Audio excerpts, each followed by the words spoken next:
Hey there, friends. It's Megan Andrew, and I'm so excited to be the guest for Altenew.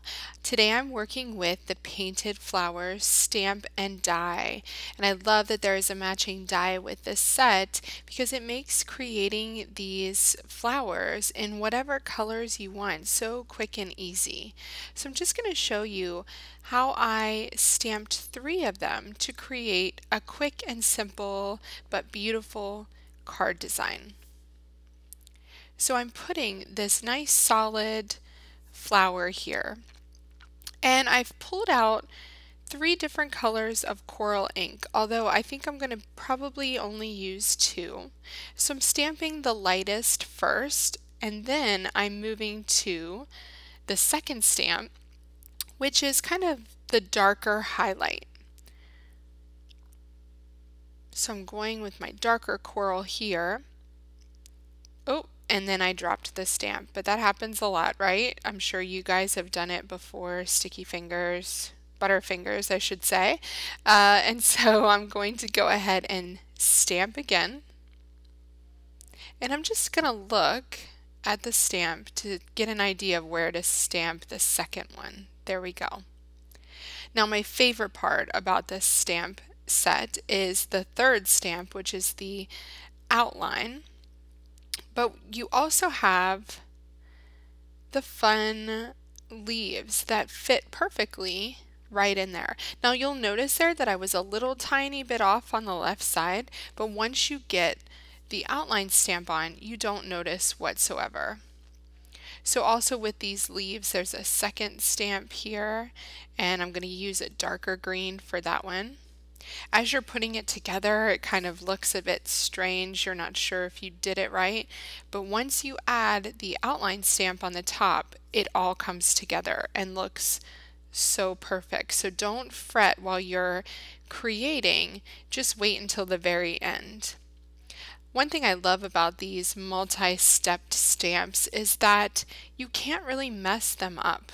Even if you offset just a tiny bit, it still looks great. Look how beautiful and kind of sketchy it looks. It's very artistic, and I love that. I also love that you can do this in such an array of different colors to create something different every time.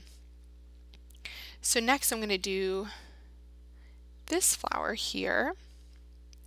The beauty of clear stamps is that you can kind of lay them on top of each other to take a look at the right placement for the stamp. So this one I'm just trying to get an idea of here. Okay, so after looking at the stamp set, I had a look and realized that these were the leaves.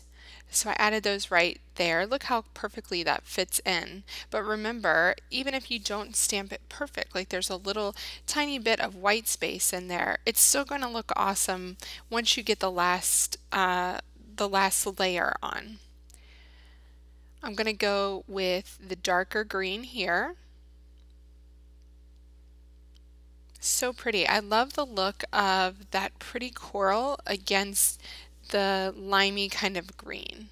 And you're going to see me add more of that green when I create my card.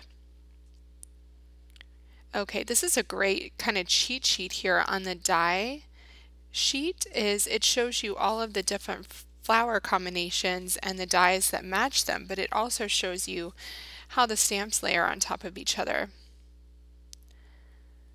Look how pretty that is. I just love adding that darker coral to the light coral. So pretty. But wait till you see the outline on this one.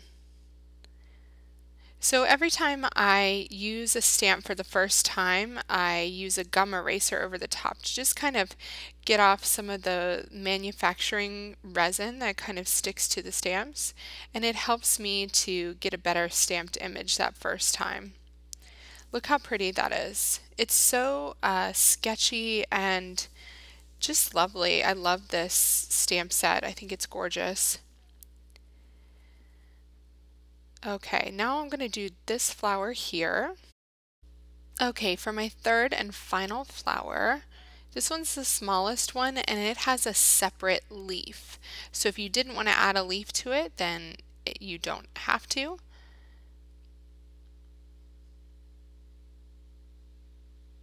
This is such a really easy set to figure out. I have worked with quite a few kind of multi-stepped, multi-layered stamps, and this one is quite easy. Look how pretty that one is. I love it. Now, if you didn't like that heavy contrast of black, then you could certainly use a different color. You could use gray if you didn't like it as contrasting as that, but I really like that contrast that it adds there. I have something on my stamp here I had to get off. So here's the separate leaf, and you'll notice here that I just made sure that I had enough room between that little leaf and the flowers because I'm going to be using dies. And so we want to make sure that we leave probably about 1/4 of an inch at least so that you can allow for that width of your dies. And there's my little leaf. So let's cut these guys out.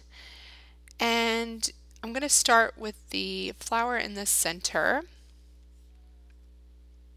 And I don't have a magnetic platform, so I'm just going to hold it down with washi tape. Washi tape is great for so many things, but especially for die cutting. So I'm just going to pop that guy out, pull off my washi tape, and then move on to the next flower. These are really easy to line up, which is so helpful. And also remember that if you don't get it perfectly, it really doesn't matter. You're going to be placing these on a card, kind of layering them, so you don't have to worry so much about making sure that that stamp is lined up perfectly. If there's a little bit more white on one side, it's not going to make any difference. I'm throwing my washi tape around here.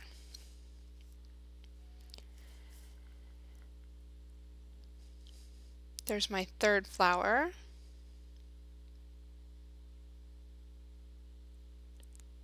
And then I just need my little leaf here, which I love that there are little small dies for the leaves as well.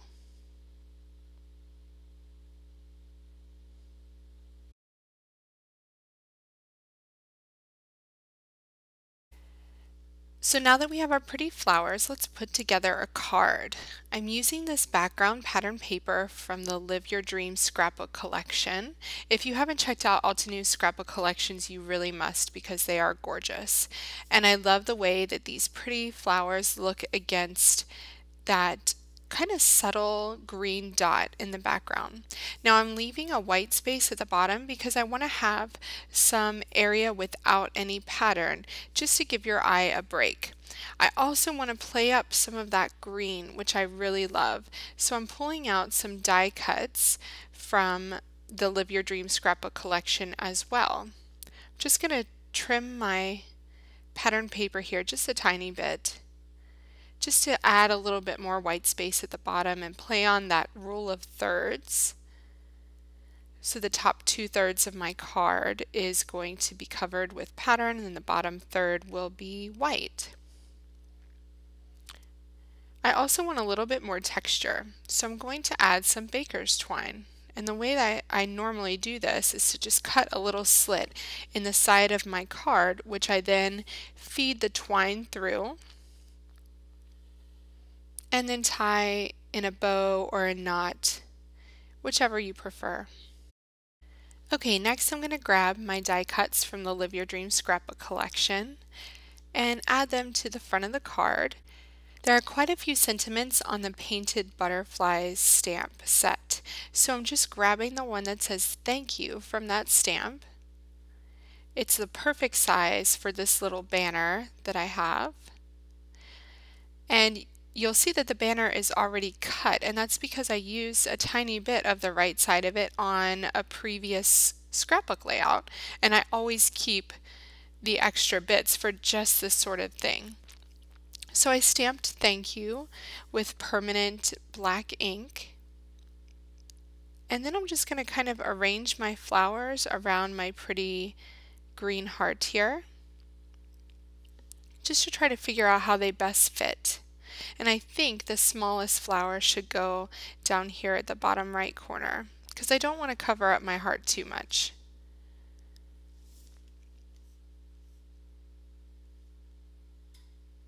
And I really like that arrangement. So I think I'm just going to go ahead and adhere this down. I'm going to use some dimensional adhesive on my sentiment to pop that guy up. And I'm going to place that right over my twine, which will help to secure that twine in place because I don't want to add any adhesive underneath of it. So these are going to hold it down nicely. And I love the way that that banner comes right out of the painted flower leaf. Super pretty. I love green, it's one of my favorite colors, and I love mixing and matching these shades of green on this card. And with that pop of coral, it's just really, really pretty. Just a sweet little simple card that no one would ever know. It only took about 10 to 15 minutes to create. Then I'm just going to add my leaf here at the bottom underneath my flower just with regular adhesive, and then trim my baker's twine. And this card is complete. I really loved combining those beautiful painted flowers with the die cuts from the Live Your Dream Scrapbook collection, and I also added a wood button and a few enamel dots just for some different texture and a bit more green. You can't get enough green. So you could see at the beginning of the video how easily those painted flowers came together to create a really gorgeous card, and I'm sure that you could do so much with them on cards, on scrapbook layouts, or traveler's notebook pages. Thanks so much for watching, and be sure to follow me at my own feed for even more videos.